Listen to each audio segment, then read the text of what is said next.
try to, talk about the actual measures, like what are those actual disciplinary measures before I go into detail that, let's look at the verse and what Allah subhanahu wa ta'ala suggested. And it's those women on whose part you fear disobedience. 3 measures are recommended. Advise them first, leave them alone in bed, and hit them. Okay. It's simple, like advise them means explaining the rule of Allah subhanahu wa ta'ala and encourage her to be obedient. Okay. And warn her against disobedience. And if it produces the desired result, then all well and all good. But if it doesn't, then the other measure which he can use, as husband can, refuse to share the bed with her and not being intimate with her or by not sleeping.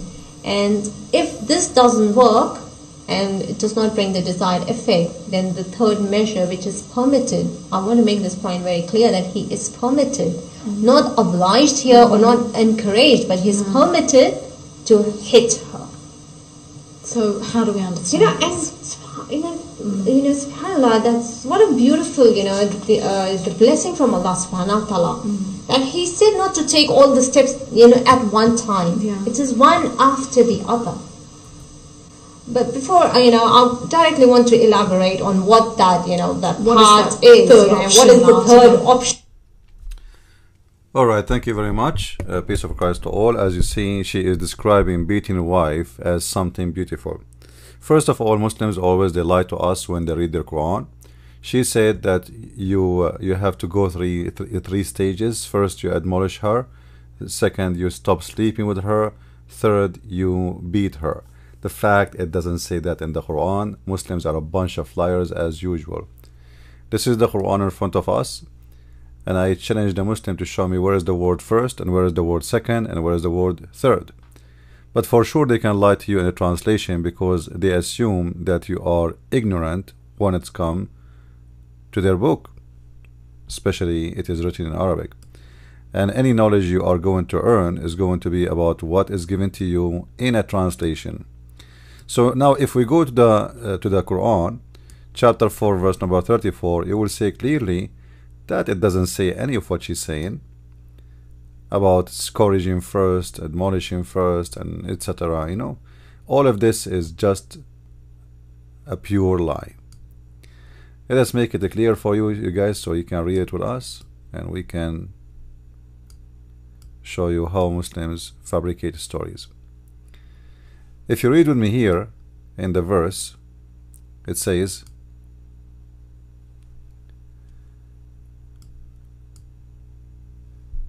that the man is in charge of the women. Why they are in charge? Because they spend their money on them. So the wife in Islam is the same as a whore. When you pay a whore, this whore, she have to give you a service, and she don't give you the service, you are not satisfied, you can supposedly, according to Islam, you can beat her. So the woman, she is getting wages for being a sex toy. So if she is not satisfying the husband, he can do what? So good women are the one who is obedience, as you see here. Let us change. Good women are the one is obedience. And later we will see that this obedience include rape, guarding in secret with Allah, etc. For those whom you fear rebellion. You fear. They did not even do rebellion. You fear. Like you say to your wife, bring me some tea, and she don't bring it to you fast enough. You fear rebellion. You see, it doesn't say she did rebel against you. You fear. You are suspicion about her. Maybe look like sound she is not happy to do it for me, or let us say you ask her to take off her panty, but she was slow to do it. Look like she don't like it. So admonish them and banish them from beds apart and scourge them. Now the Muslim translation, in different translation, they say first and second and third. This does not exist. And even they add the word beat them lightly. That's not exist. Bunch of liars, scumbag. And that's why I call them scumbag, because simply they are a fraud. Now if you look with me here, you will notice that If they obey you, as you see here, okay, then what? Then don't beat them. So the whole point of violence here is forcing you to be obedience. And about punish them in beds is not about really not to sleep with them, it's about jailing them in their rooms. وَهْجُرُوهُنَّ فِي الْمَضَاجِعِ, leave them in their rooms. So the punishment is as the following: you give her a warning as you wish, or and don't sleep with them, same time jail them in their rooms. And if you want, you can still sleep with them, but jail them in the room. Number 3, scourge them, beat them. And then if they obey you, then seek not against them. Actually, the story here is coming from many sources of Islamic source. It's about rape. You know, Muhammad, he created a rule that if a Muslim woman, she divorced her husband 3 times, her husband divorced her, sorry, 3 times, she is not the one who divorced him, poor woman, she cannot get back to her old husband unless she go and taste the juice of other man. So we will see here in the story, if we look in the hadith, a story of a woman. Her name is Sahla bint Suhail. Sorry, her name, what her name? I forgot, not Sahla. Anyway, the wife of a man who was divorced, and then she came to the Prophet to complain because her husband did beat her until her skin became greener than her clothes. If you read with me here, you will see the following. Rif'a divorced his wife, whereupon Abdul Rahman, etc., etc. And Aisha said that lady was wearing a green garment. All right. And then she showed her a green spot in her skin caused by beating. The Muslim, they will say to you, oh, this is light beating, you know, look, it's a green spot by beating. And Aisha, she took a side of this woman because she is a woman too. So she said they support each other according to the hadith. So when Allah Messenger came, Aisha said, I have not seen any women suffering as much as believing women, which means Aisha, she is announcing clear words that Muslim women, no one suffer as much as they do. Look, her skin is greener than her clothes. Her skin is greener than her clothes. That is a severe beating. And this for sure, those spots will stay there for the coming 2 months at least.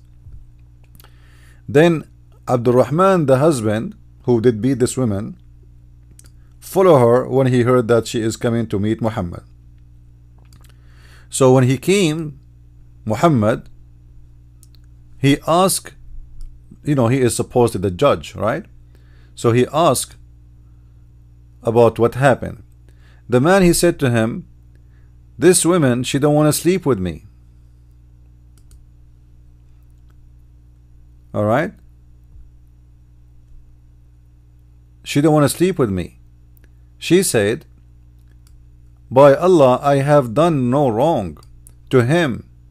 He is impotent and he is useless to me as this. So this woman, she claimed that this person, he is sexually as unable to do it, holding and showing her garment. Abdul Rahman said, by Allah,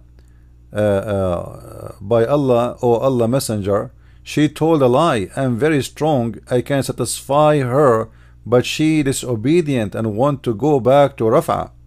So the story behind this story is that this woman accused by this man, She wanna go back to her old husband and she don't like him. And obviously she did marry him, not because she liked him, but because Muhammad created a rule that she cannot go back to her husband unless she sleep with someone else, which is very disgusting rule Muhammad he came with. And then we see here that Muhammad, after investigating, Muhammad he took the side of the man and he told her, as if we read here, you should know, it's unlawful for you to remarry Rafa unless Abdul Rahman has sexual intercourse with you. The fact it doesn't say that. The fact in Arabic it says حتى يذوق عسيلتك, حتى يذوق عسيلتك, until he tastes your juice. The Muslim they translate it as sexual intercourse. Well, for sure it is sexual intercourse, but it's about tasting her juice. Very dirty language. So according to the translation, until he have sexual intercourse with you. And then Muhammad he took the side of the man and he made no punishment, and then he gave a verse of the Quran saying that men are in charge of women so they can beat the hell of them. Why they can beat the hell of them? Because they spend their money and their property on them. So if a man he spends some money on you, you became his whore according to Islam. And for sure she was saying in the video, I mean, how beautiful it is. You see how beautiful it is? It's so beautiful that Allah he made Muslim women equal to a whore. Very beautiful. I mean, how in the world you can not see how beautiful that is? What's wrong with you people? It is so beautiful. Hear it again. It's hard to believe, right? But this is the truth. Clear that he is permitted, not obliged here or not encouraged, but he's permitted to hit her. So how do we understand? SubhanAllah, that's what a beautiful, the blessing from. What a beautiful. What a beautiful. You see how they fool the women in Islam. This woman, she agreed that she to be a chicken, to be a whore, and a man he can beat her just because he spent some money on her, as if she is a sex toy. This is exactly the value of a woman in Islam, and this is how make them stupid, foolish, don't use their brain. How beautiful it is. You see how beautiful it is? That the man he can beat you. It's so beautiful. And remember, the man, if he stops sleeping with the wife, he have many other wives. The woman, she can't stop sleeping with the husband if he is disobedient or doing something bad. No. Only the man he can do that. The woman, she cannot beat the man if he is a bad idiot. Only the man he can do that. The woman, she cannot jail her husband in the room. Only the man can do that. Why? Because women believe you Muslims, your mother and your sister and your daughter, she is equal to a whore. Even whore, they have better rights than a Muslim women. Even dogs in America, they have better rights than Muslim women. In America, if you beat a dog, you go to jail. In Islam, you beat a woman, you are a hero. And you are doing a beautiful act of the scumbag Draco Allah. Follow me and watch more of my videos. And as you see the link down there, if you like to contact me, feel free if you have any request or any question. Christ is Lord. Islam is false. I mean to that. Thank you.